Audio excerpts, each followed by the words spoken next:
You might be thinking, why is there a video on side dishes and pineapple when meat should be the star attraction of a Brazilian barbecue? I was thinking about the same. Could I have included them in an earlier video? No, I couldn't. They simply stand out too much. You will see why very soon. Even if you're here for the meat, it's worth trying a side or two. Fun way to explore another culture. Plus, you can pretend you're having a balanced meal. I love you. Is that you or the wine talking? It's me talking to the wine. Braza has a good cachaça selection. It's the Brazilian national alcoholic beverage, a distilled spirit from fermented sugar cane juice. I ordered passion fruit cachaça with condensed milk.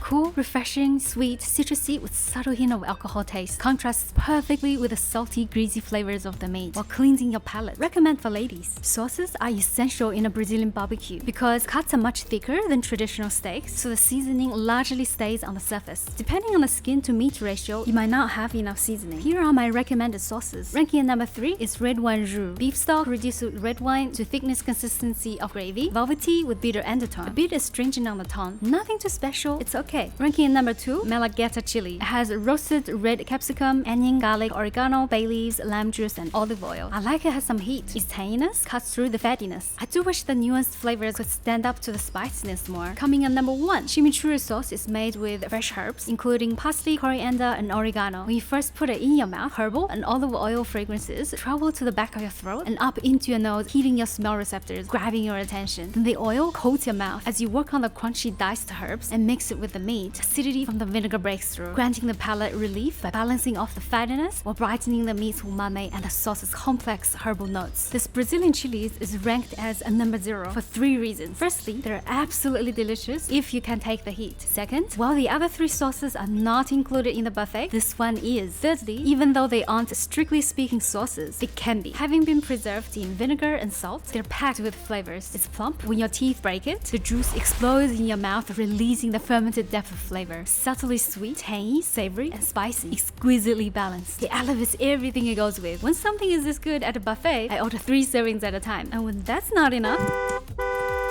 I order them online too. If you have to have some veggies with every meal, like me, these 2 babies are at your service. It occupies too precious stomach space for some, but for me, it helps to eat more meat by keeping my taste buds interested. If you have some calorie budget for carbs, here are 4 options ranking from least to most recommended. Coming at number 4, this Brazilian rice arrived at our table uninvited. The waitresses are too busy for us to get their attention. What would you do in situations like this? Let me know in the comment section below. I decided to make the most use of what life throws at me. Dig in! Smell garlic aroma on top of the rice. Interesting. I like the way you think, Brazilians. By the way, if you see this, get ready to have lots of rice or lots of water. This halloumi cheese is way too salty. Coming at number 3, great job on this garlic bread, Jeff. It's everything one would expect from it. Bread is fluffy and warm. Garlic butter and herbs make it super fragrant. The bonus Parmesan cheese offers fruitiness and nuttiness. If I'm not controlling my carb intake, I can down loaves of these. I have done it before as a teenager with unbeatable metabolic rate. Good times. Coming at number 2 is this cassava chips.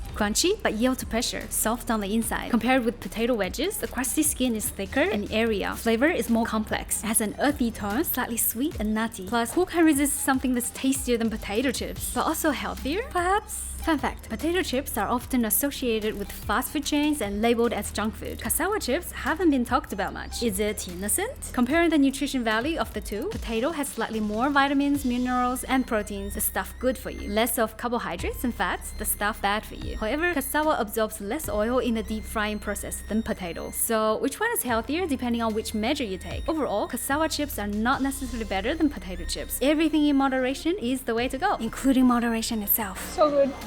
Coming at number 1, woohoo, is cheese bread. This is the best bread I've ever tasted. Exterior is crusty, inside is subtly cheesy but springy. It's made from tapioca flour, the type used in making bubble tea pearls. It's bland, therefore ready to absorb any flavor you feed to it. In this case, it's the wonderful cheesy umami. Melted cheese binds to the fluffy bread in a way that moistens from inside out. The warm, airy pockets are filled with the cheesy aroma. The more you chew on it, the more fragrance is released, filling your mouth and nose. If I could down 2 loaves of the garlic bread, I can down 10 loaves of these. Note that these aren't included in the buffet. First 2 are complimentary. If you would like more, it'll be $7.50 for 6. Last category, you guessed it, it's desserts! Yay! This is banana fritters. Crumbly shell, creamy banana mesh inner. The great contrast of textures remind me of fried ice cream. The heating process has caused the fruit's sugars to caramelize, amplifying banana's distinct fruity note and natural sweetness. No trace of unpleasant mealiness or astringency whatsoever. What a great way to enjoy bananas! This is barbecue pineapple. As I am anticipating anticipating biting into it, my saliva is already rushing in, expecting sharp sourness. Wait, is this pineapple I'm eating? Where's the sourness? Completely floored. All I taste is the fragrant fruitiness complemented by the caramelized sweetness and cinnamon. Heat vaporizes the moisture, giving more concentrated pineapple flavor. Heat has also broken down the cell walls, tenderizing the flesh, transforming a normally crunchy pineapple into soft and juicy. This dish always catches me off guard, always the most memorable. The surprise factor and the fact of eating it at the end of the meal might have something to do with it. What a way to end my meal. The citrusiness washes down the heavy savory meal perfectly while leaving me wanting more. If you see this, be careful. The inside of a pineapple is more sour than the outside. It will be different. You could either wait for another round, there is a catch to that, see my first video, or ask the waitress for your favorite cut. However, use the opportunity smartly, as I'm pretty sure you will have several favorites. If you like this video, give me a thumbs up. If you don't, smash hard on that thumbs down, and maybe tell me in the comment section below what you don't like about it.